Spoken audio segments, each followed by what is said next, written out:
একবার যেই ঘুইরা তাকাস লাগে ঝাকাস, পদ্মা নদীর ইলিশ খাইয়া রূপখানা কি ঝকঝকে বানাস।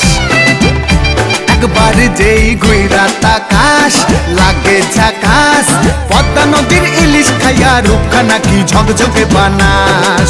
ও লালা হো, ও লালা হো, ও লালা হু, ও লালা হো, ও লালা হো, ও লালা